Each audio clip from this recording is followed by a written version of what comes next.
I'm Jesse Mackey, CIO of 4Thought Financial Group. This is 4Thought's market perspective as of November 9th, 2021. On Friday, the S&P 500 index achieved another new record intraday price and has now, as of close of business yesterday, experienced additional gains of 28.96% since the point of recovery from its last 10% plus correction, which was exactly 1 year ago, on November 9th, 2020.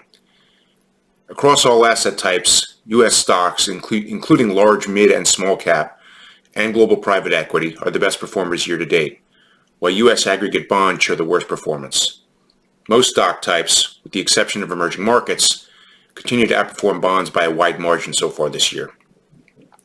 Historical data indicates that once a new bull market has been confirmed, which happened on August 18th of last year when the S&P 500 index had recovered from its March 23rd, 2020 bear market low point and achieved a new record price, the longest time period on record since 1950 before the beginning of another bear market was 7.44 years, with an average of 2.44 years.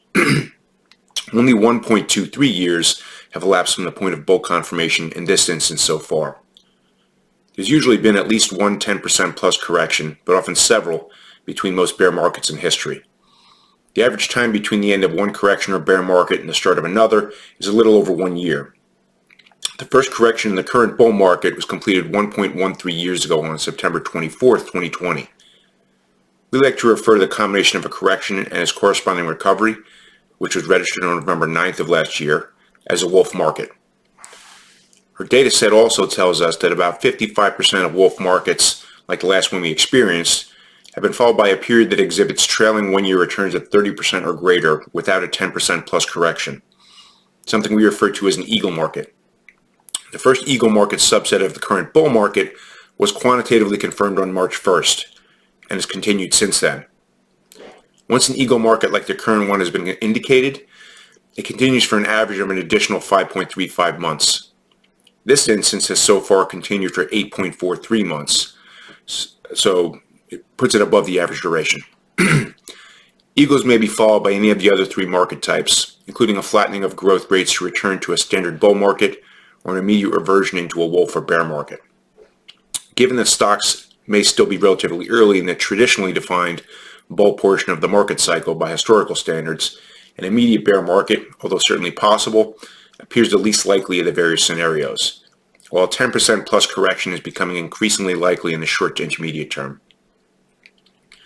Based on analysis of the complete historical market type data set using our multi-method adaptive algorithmic process, we're now allowing overweight allocations to opportunistic investing, neutral allocations to strategic asset allocation and liability-driven investing, and underweights to selective concentrated investing. From a probabilistic analysis perspective, valuations tell a story that's relatively negative for most stock types and more favorable for portions of the bond markets. On this basis, stock types range from near fair value, in the case of emerging market stocks, to moderately overvalued, in the case of U.S. large, mid, and small cap stocks. Bonds range from slightly undervalued, in the case of long-term U.S. Treasury bonds, to slightly overvalued, in the case of Treasury inflation-protected securities. Long-term U.S. Treasury bonds now reflect the most attractive pricing relative to the alternatives, while U.S. mid-cap stocks are the least attractive. Against this backdrop, the outlook for stocks is now slightly negative in the short to intermediate term, based on the overall aggregate of a historical market type data analysis and quantitative probabilistic analysis. I hope this was helpful. If you have questions or you'd like to discuss what this means for your particular situation, please contact 4Thought at 516-300-1617 or at info@4tfg.com. And don't forget to subscribe to our blog feed and our YouTube channel. Thanks for watching, and see you next week.